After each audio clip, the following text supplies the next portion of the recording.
guys, so it's been a while since I've recorded anything for Instagram TV. I've been traveling a bit all over the place, haven't really been stationary, and haven't had much time to sit out and plan something, record it, edit it, and upload it.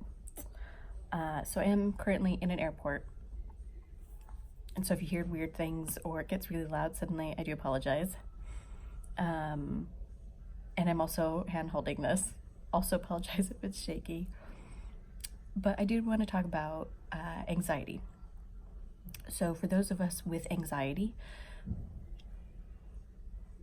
you'll know that like things that we do or responses to things are not always logical. Like we know what logically should be done or should be said or the potentially correct response, but that's not always how it works.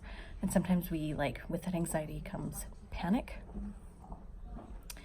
And so I wanted to tell you a little story today about my moment of panic and anxiety in Scotland.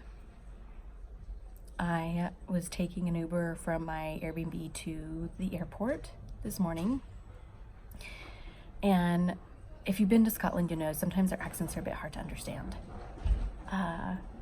Generally I'm okay, but man, sometimes they're just much stronger and thicker and you just don't quite understand everything.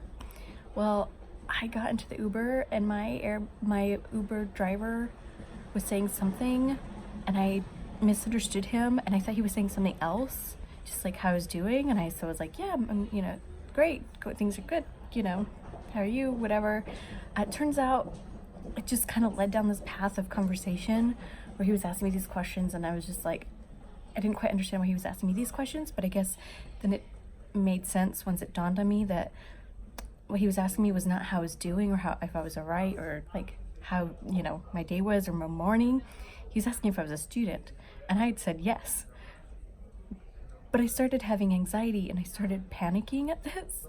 And so because I then was answering his other questions, I went down this path of answering these questions that I just couldn't bring myself to correct him because I was just panicking and I was having such bad anxiety about it. And so by the time I got to the airport, according to my Uber driver and my anxiety, I was a college student that just started first term at University of Glasgow, and I was going to Ireland to visit family for a couple weeks before coming back and continuing my studies. Listen, I know this is crazy. I know it's crazy, but I had such bad anxiety by the time I got out of the car that I just couldn't. I ran away and almost fell and tripped over my own bag trying to just get out of there as quickly as possible. I mean, I was sweating, you guys. Anxiety is not logical. And I felt awful because I kept trying to figure out how do I correct the situation and how do I tell him that's not true, but at the same time part of me was like, why does it matter? You're never gonna see him again. But all that to say that yes, just because my life seems glamorous and just because I'm traveling all the time does not mean that I don't experience even the weird little anxieties that come with life. This is travel in real life, and real life still happens regardless of how glamorous life might seem in someone else's yard.